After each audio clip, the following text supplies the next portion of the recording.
família te ligou para atender esse flagrante. Você sabe o que você vai fazer? Toca seu celular, você recebe a ligação e aí a família, doutor, eu tô com fulano, meu irmão, meu tio, meu sobrinho, meu vizinho foi preso, indicaram você como um bom advogado e eu queria que você tomasse providências.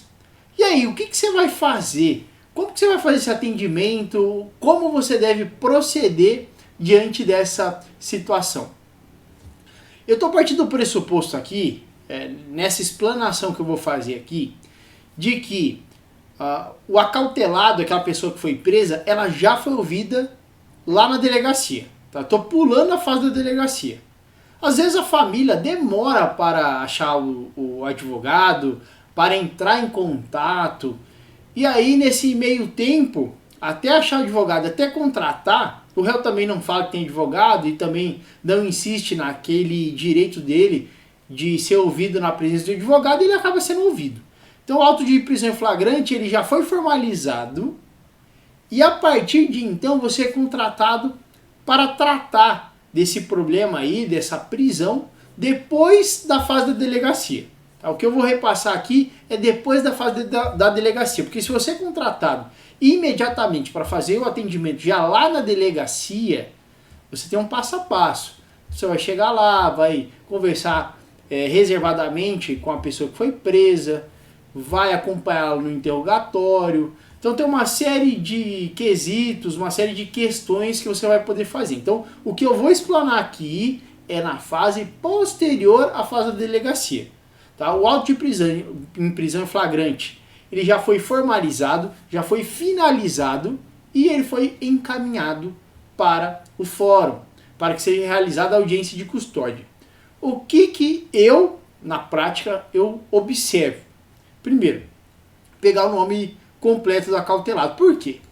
Você vai pegar o nome completo dele para extrair informações.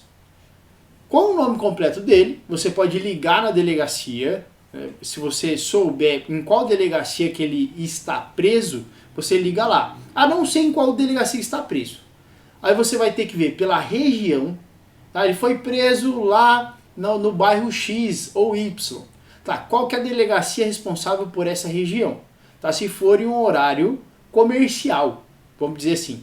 Porque depois de um determinado horário, dependendo da cidade, tá? Porque cidades muito pequenas, a delegacia funciona em sistema de plantão.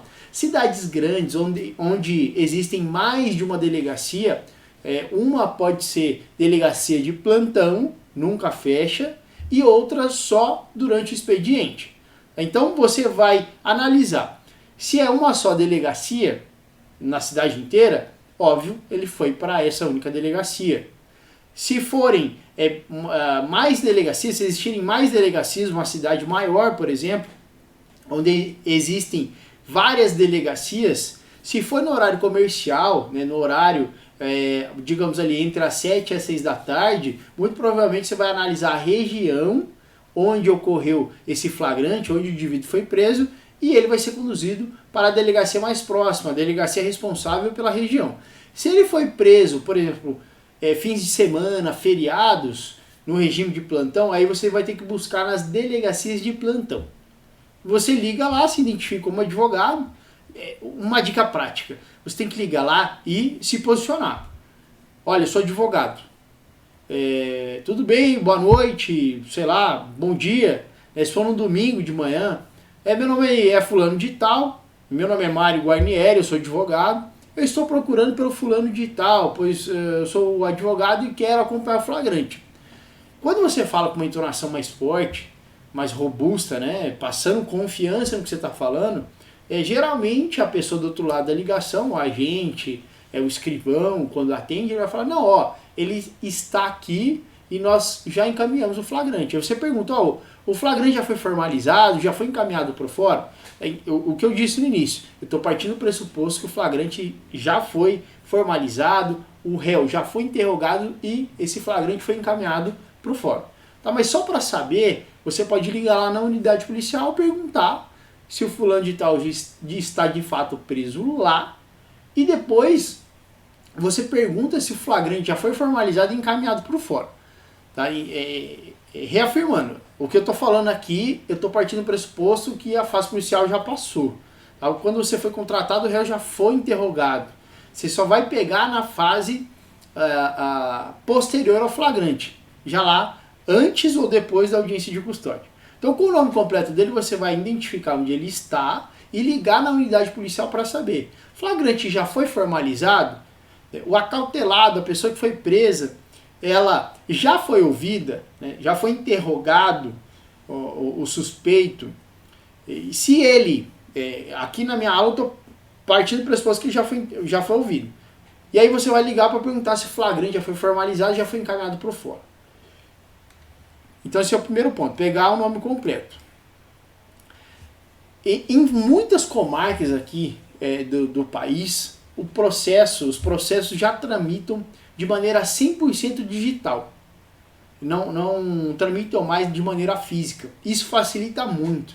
Porque quando esse flagrante é encaminhado ao fórum, o fórum vai digitalizar e você, depois que pegar o nome completo dele, você vai jogar no sistema do tribunal, né? Eu não posso garantir em todos os tribunais do país, mas em vários, né? Em muitos. Eu acho que quase a maioria deles, quando você joga o nome da pessoa, daquele indivíduo que está preso no sistema, logado, é claro, com a sua senha de advogado, você não vai entrar com acesso público, você vai entrar com acesso, o seu login e senha de advogado no sistema, você vai entrar logado, e depois que você joga o nome completo dele, que você já pegou, vai ser informado ali se esse auto de prisão em flagrante já foi distribuído ao fórum, se ele já foi digitalizado, ele vai aparecer para você.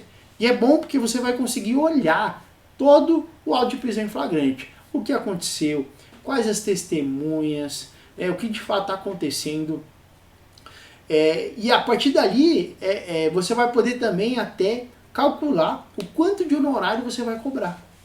Olha, é uma situação mais complicada, vou ter que fazer um pedido assim assado, é uma situação mais simples. A partir do momento que você toma conhecimento do que de fato aconteceu, você vai conseguir até dimensionar honorários, o que você vai cobrar, o que você vai fazer naquela situação. E você consegue ter um norte também para onde você vai. Então depois que você pegou o nome completo dele, você vai jogar no sistema se o processo foi digital. Ah, mas eu atuo numa comarca que o processo não é digital. E aí, como é que eu faço para identificar, até se já foi a audiência de custódia ou não? Caso o processo não seja digital, você vai pegar o número do plantão. Todos os tribunais têm um regime de plantão, você vai até o plantão de primeiro grau, vai ter um número, você entra no site do tribunal. No site do Tribunal de Justiça, tem lá o número, o telefone, o celular do plantonista. Aí você vai pegar do plantonista de primeiro grau e vai fazer a ligação para ele. Tá? Mesmo que você, aqui ó, mesmo que o processo seja digital, você consiga o acesso, né, ou se não for digital, você vai ligar para o plantonista. Aqui eu destaco o seguinte, deixa eu pôr um outro ponto aqui. Tá, vamos lá. O processo não é digital, você vai ligar para o plantonista. Eu quero saber informações do flagrante, se já foi realizada a audiência de custódia, como é que está o andamento desse flagrante. E através do número do plantão, você vai conseguir acesso a essas informações. O plantonista vai te falar, você se identifica como advogado, que você vai acompanhar o ato, e ele vai te falar. O quarto ponto que eu vou adicionar aqui é o seguinte: mesmo que o processo seja digital, ou mesmo que ele seja físico, você pode ligar para o plantonista, aqui ó, ligar para o plantonista e indagar quando e onde será realizada a audiência de custódia. Tá? Então esse é o passo a passo. Vamos só recapitular rapidinho. Pegar o nome completo dele. Para que é importante? Para você ligar na delegacia, saber se o auto de prisão em flagrante já foi encaminhado para o fórum ou não. E depois, se lá na delegacia confirmar, já encaminhamos o auto de prisão em flagrante para o fórum, para que o juiz realize a audiência de custódia.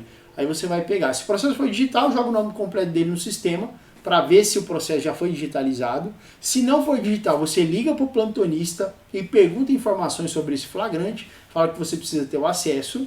E em ambos os casos, mesmo que seja digital ou não, no caso se não for digital, você vai ligar para o plantonista para ter informações, mas é importante também, se no andamento do processo você não tiver a data designada para audiência de custódia, o que você vai fazer?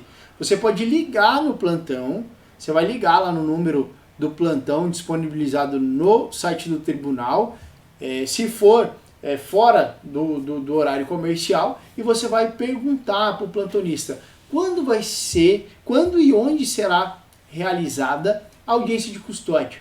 Porque você pode se nortear a partir da informação dele. Ele vai te falar, vai ser terça, vai ser quarta. Geralmente, esses flagrantes, quando acontecem no plantão, quando o indivíduo é preso de sexta até domingo, geralmente eles fazem na segunda.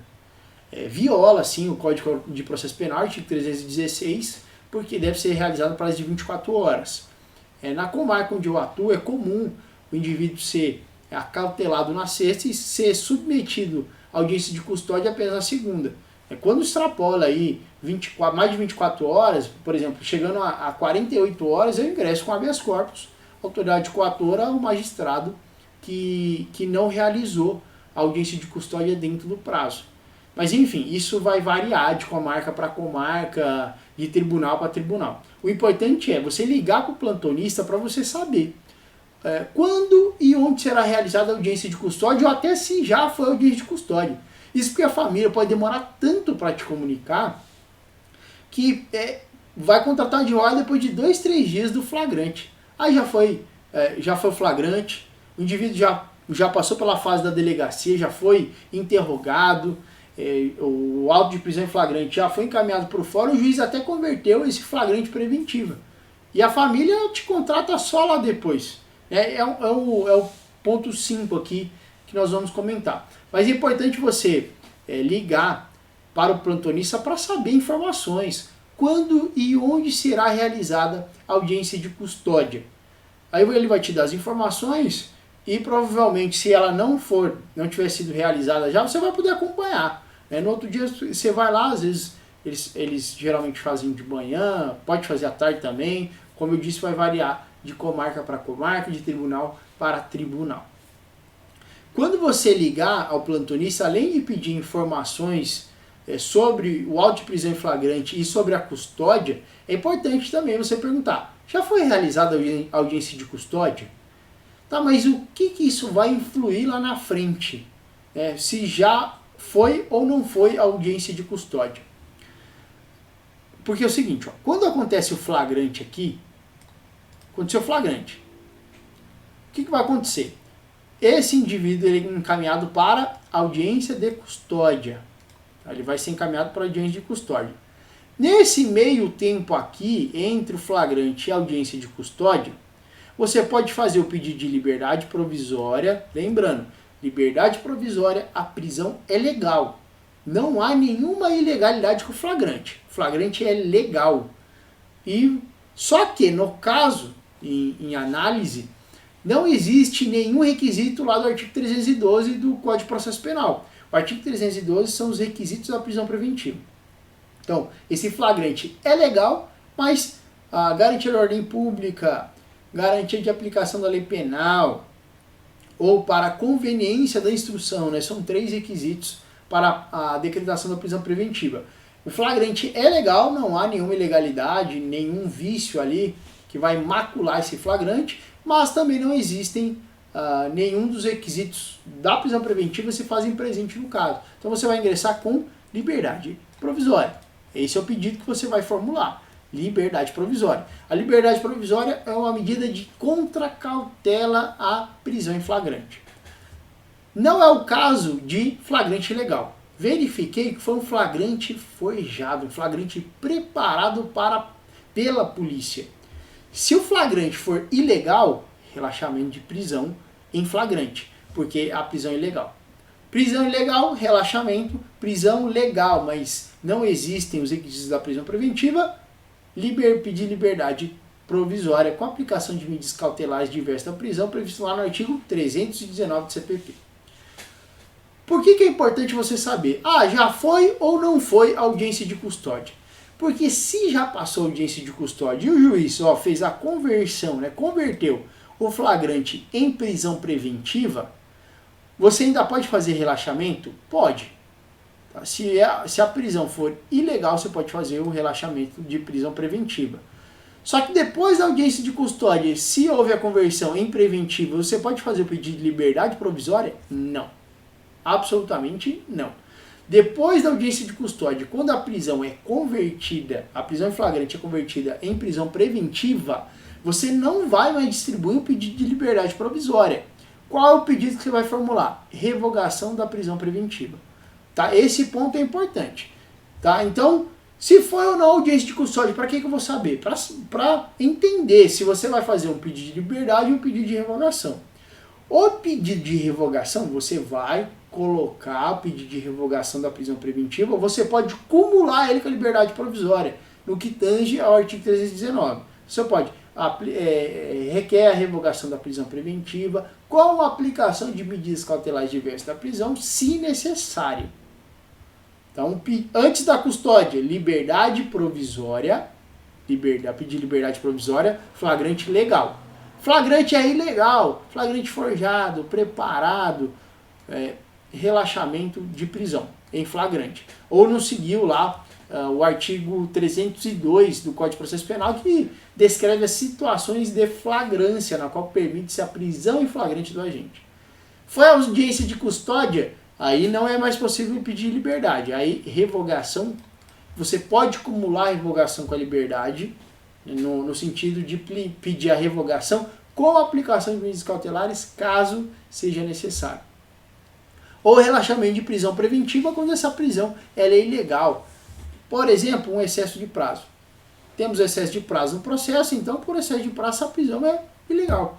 E aí você entra com relaxamento de prisão preventiva. Continuando aqui, o que eu sempre verifico? Tá? Então esse aqui é o desenho. Esse aqui é o desenho de como você vai proceder. Quais pedidos você deve formular. Quais pedidos você vai formular, então, dentro do seu processo, desse atendimento que você vai fazer. Aí você vai ter que analisar isso aqui, ó. Se já foi ou não audiência de custódia, liga lá no plantonista, vê como é que tá, analisa o processo, até para saber quanto de honorários você vai cobrar. Flagrante, custódia, conversão preventiva. E esses pedidos aqui que você pode fazer no meio. Eu sempre verifico aqui, ó, os antecedentes criminais. Se você analisar a perspectiva geral, qual é o requisito mais invocado para a decretação da prisão preventiva? Garantia da ordem pública. O que é garantia da ordem pública? Aquela situação em que aquele indivíduo pode configurar um risco para a sociedade. Seja pela personalidade propensa à prática de delito, seja pela possibilidade de reiteração da conduta criminosa. Então o juiz ele pensa, olha, esse indivíduo ele tem vários antecedentes criminais.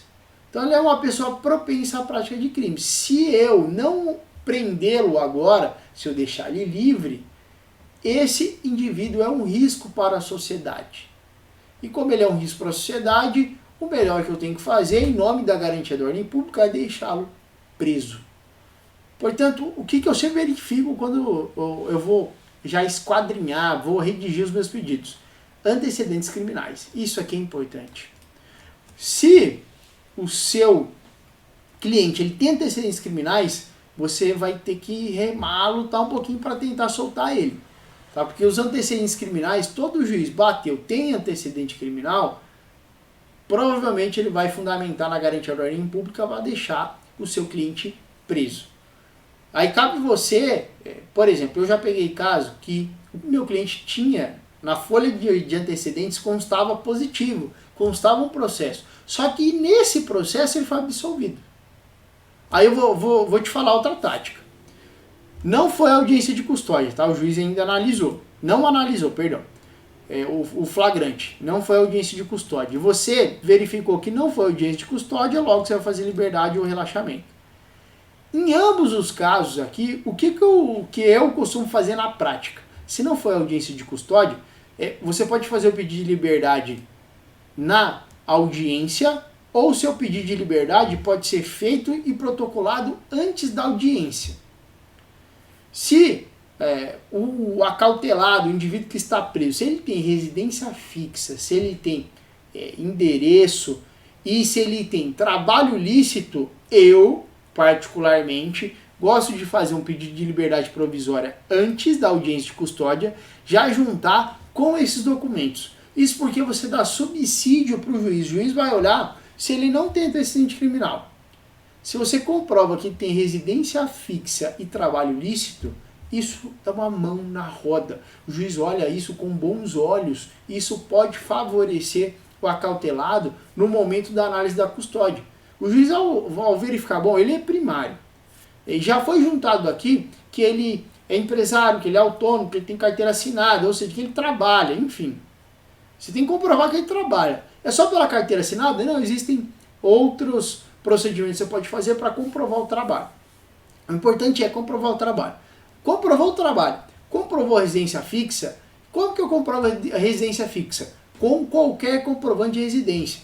Comprovante de residência é só comprovante de água e luz? Não, é qualquer comprovante. Você vai pegar esse comprovante, qualquer conta que chegue no nome dele e vai juntar no processo. Então, quando eu tenho esse conjunto de fatores, o acautelado é primário, bons antecedentes, ele tem residência fixa e trabalho, esses 4, eu costumo fazer a liberdade antes da custódia, já juntar no processo todos esses documentos para mostrar para o juiz.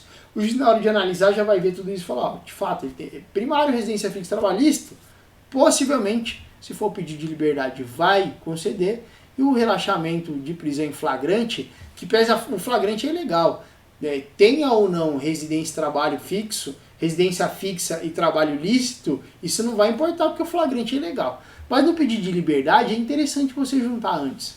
Você junta antes esse pedido de liberdade, já instrui ele com esses documentos e comprova para o juiz que o fato não é grave, não é substancialmente grave, porque a gravidade abstrata não pode ser invocada para a prisão preventiva, o fato não é grave e seria legítima ali a concessão da liberdade provisória. O réu, o acautelado, ele é primário, bons antecedentes, trabalho lícito e residência fixa. Belos motivos para o juiz conceder o seu pedido. Portanto, eu costumo, quando eu tenho esses fatores somados, fazer a liberdade antes da audiência de custódia. Quando o juiz abre a ata e vê o processo, né, você já vai ter o número do processo, você pode juntar antes, você vai juntar lá, já vai aparecer para o juiz já está instruído, já está com isso na mão dele e possivelmente ele pode conceder o seu pedido. Eu acabei aqui já adiantando e falando nosso 7º ponto. Já juntar comprovante de residência e trabalho lícito.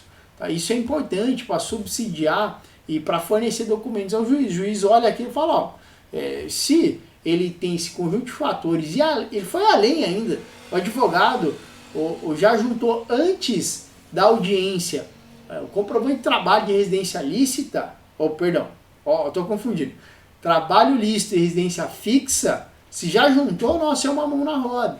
Então, já comprovou bastante coisa, com certeza esse indivíduo se solto não é um perigo para a sociedade, portanto eu vou conceder liberdade provisória com a aplicação de algumas medidas cautelares ou uso de tornozeleira eletrônica, enfim.